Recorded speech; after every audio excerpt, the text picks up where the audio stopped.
Class B going to be Class B boys. Class B girls already play this afternoon, and top seeded Old Town and number two Herman advanced. Herman had a little bit of a battle for a while in their game. Old Town rolled in their win over Presque Isle tonight. John Babs and Orono at 7, followed by Old Town and Ellsworth. I got Bob Beetham with me. You probably have heard him here at the Cross Center. You probably hear him in the summer if you go to Hadlock Field. And he also helps out John Bapp's team, the statistician. Spit that out, Bob. Yeah, scorebook. Yeah, scorebook keeper. Yeah, scorebook keeper. So he's going to talk a little bit. We're going to talk about these games too in a little bit, but brought Bob on today to talk about kind of what he does here and just talk about your role here. You one of the 4 PA announcers? Yeah, I'm one of the 4 PA announcers here, and usually what we'll do as a session is that one of us will do the public address, the other person will spot for the other and just kind of help them and pick up different substitutes that come in. Maybe if we missed a basket, missed a foul. So we try to kind of complement each other as far as what we do at the table.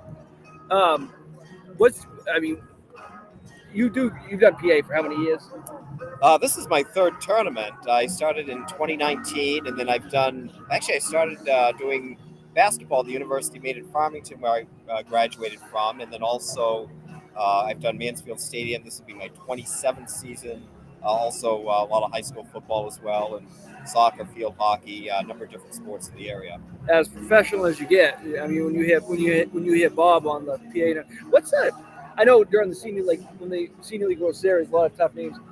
What's been like the toughest name that you've had to pronounce? I can't think of one in particular. There was a kid from Hawaii that I think had 9 vowels and 6 syllables in his name, or something. Last name was Tuio Netoa. Whoa, you had it down. Tuio Netoa. He's amazing with the names, and they all do great here. Sean and Becky and Reed. You all do great. But now, what's it like the tournament? What's your kind of your like when you're doing a game? Like you said, tomorrow you get the 2:00 game? Tomorrow I've got the 2:00 game, so I'll probably get here somewhere between 12 and 12:30. I usually like to get the coaches when they get here, because usually once we get about the second half, or once we get about, if I'm doing the first game, we get about 45 minutes before game time, they're usually starting to get ready with their team. So I like to try to get rosters. I like to double check names. I triple check the roster, make sure that I don't copy a number down wrong or a name down wrong. Make sure that we have all the names correct, check pronunciations with the coaches. So again, I would really consider this the marquee sporting event in the state of Maine. So again, we want to make sure that everything is perfect and everything is done correctly. And so then you say, like a game you're not doing, sometimes you'll be the spotter, and that entails just making sure the PA person knows who scored, right? Who knows who fouled. Absolutely, yeah. And we have really, a good crew here at the table. Becky does an outstanding job coordinating everything. Basically, all of the game templates she does. So I'll just go through those ahead of time. Usually, before the tournament starts, I'll know which games I have. So I'll just kind of type out, edit, put the team matchups, check teams' records, because we do announce the team seeding and record when we do the lineups as well. And just double check that as well. No, I think you do a excellent job. What's your favorite sport to do?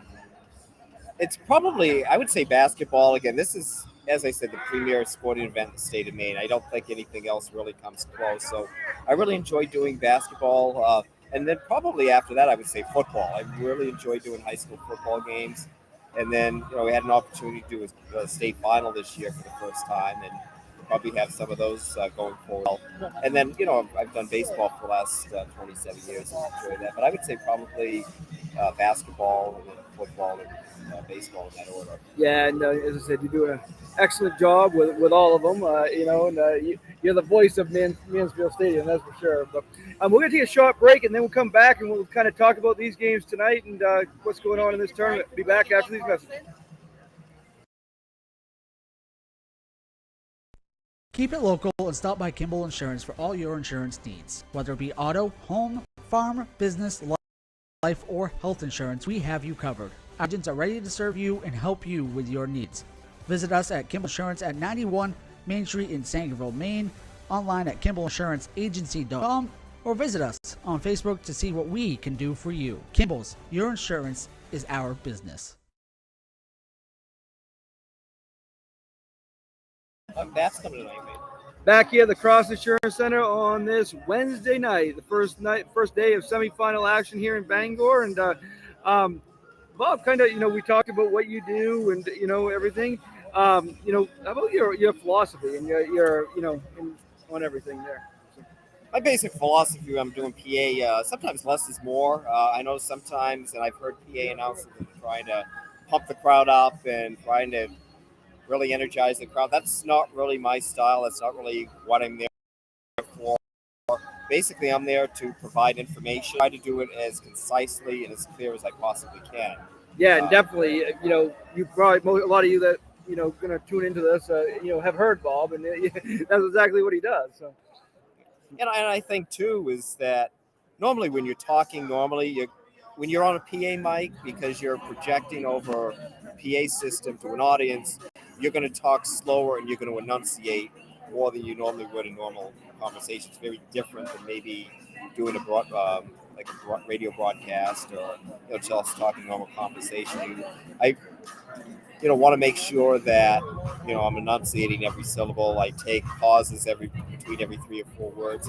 Also, kind of in the back of my mind, I keep in mind my breathing as well. I want to make sure that my voice is coming kind of like a professional singer would from your diaphragm. You don't want to be speaking just from your nose and mouth. So those are the kind of things I keep in mind as well. No, you really make it look easy, but it's not. I mean, it's definitely not easy. You make it seem like it is, but I mean, I've done it long enough. I mean, I think it's kind of it's almost second nature, but I do spend a lot of time preparing, before a game as well, and just double, triple checking. And I always like to make sure I get to the venue in plenty of time, because the last thing I want to do is rush before doing a game. I like to have a lot of kind of downtime where I don't have to do anything. I can just kind a lot of of similarities in like broadcasting.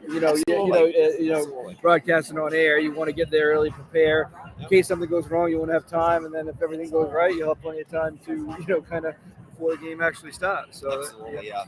I mean, I remember one football game went to this year, and I was ready for Michael Buffer to come out. Let's get ready to rumble time. And that's just not my. Yeah. I mean, I guess if that's somebody else's style, fine. That's just not how I like to approach things. And people don't come to hear me announce. Right, I just try to augment. You don't want to be like the refs or umpires shouldn't be noticed.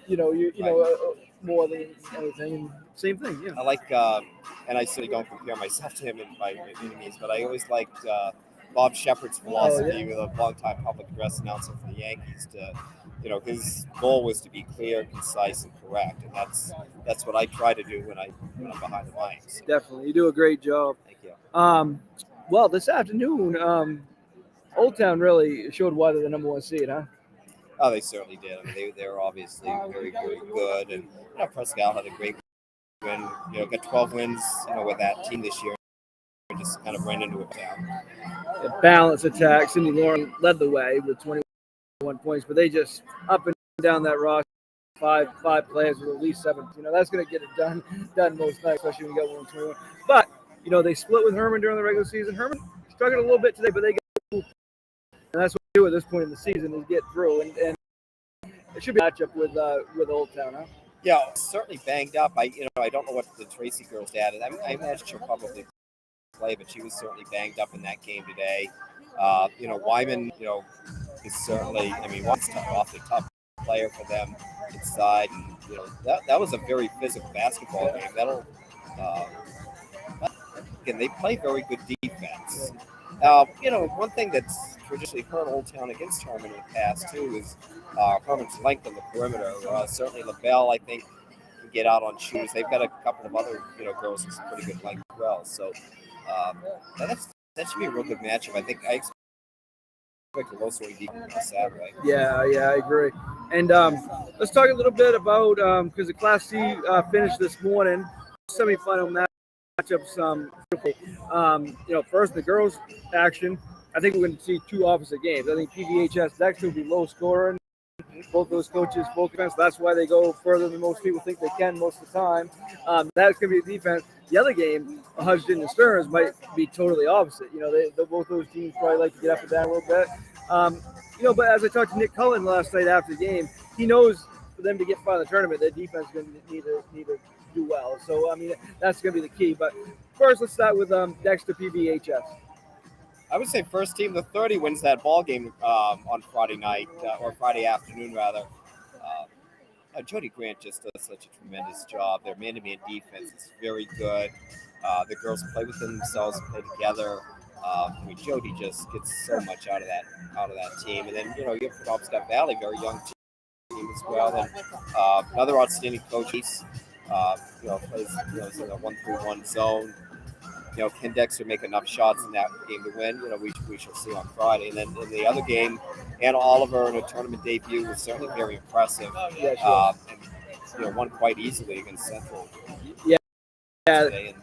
And that should be interesting. Yeah, and they got impressed with Oliver was the defense. I thought Oliver defensively was really good, and she really is a package. I knew she was a scorer, but I had never seen her play before.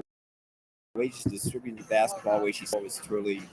Yeah, it definitely was very, very impressive. Looking forward to those two. And then on the night, at nighttime, in the boys' games, Dexter and Fort Kent will start it off. Both teams have a go-to guy. They probably two best players in Class C, right there. Will Casillas and Austin Dye. And Austin Dye was a semifinalist for Mr. Basketball. Will Casillas is only a junior right now. Sure. But, so that should be quite a matchup there, huh? Absolutely, and then also you've got the Daigle, Ethan Daigle too, that really shot the ball well yesterday as well for Fort Kent. That should be an outstanding game. And again, Peter Murray's team's always defensively very good. It's a Dexter thing. Yeah, they run that motion really well. He really does an outstanding job. Central boys definitely coming in. They were. We did picks and sleepers. I think they might have been on all of. They were my sleeper. Yeah, they were my sleeper as well. Yeah, absolutely. And I just think with that guard combination with Burns and Allen are playing like they were today, yes, they're tough to beat. And they're not going to be overwhelmed by anybody.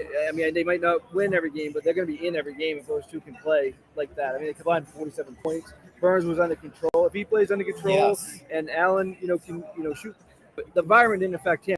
This was his fourth game here, and he showed that he's comfortable with him.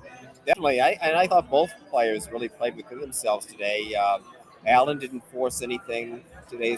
I thought the shot selection took shots that they could make, and I thought they really did an outstanding job that ball game. It ended up winning fairly comfortably today. Yeah, George Stevens, Dansby got hurt late in the year against Bucksport, and he hasn't been back since. He did draft. He was in uniform today, but Coach Carter didn't use him. Not sure if it was because he really didn't need him because they had a comfortable lead, or because, and they're not going to tell us, or because available. So, I guess when you're up by at least double digits most of the game, you don't really need to put in your star if he's hurt a little bit. So, could be an interesting game though. On Friday night. I think certainly George Stevens' size. It'll be interesting to see how, what Central can do to counter that size as well. It's really going to be a matter of George Stevens' size versus perimeter shooting and guard play of us. Dagan kid shot the ball very well for George Stevens today as well. So he had a real nice ball game this morning.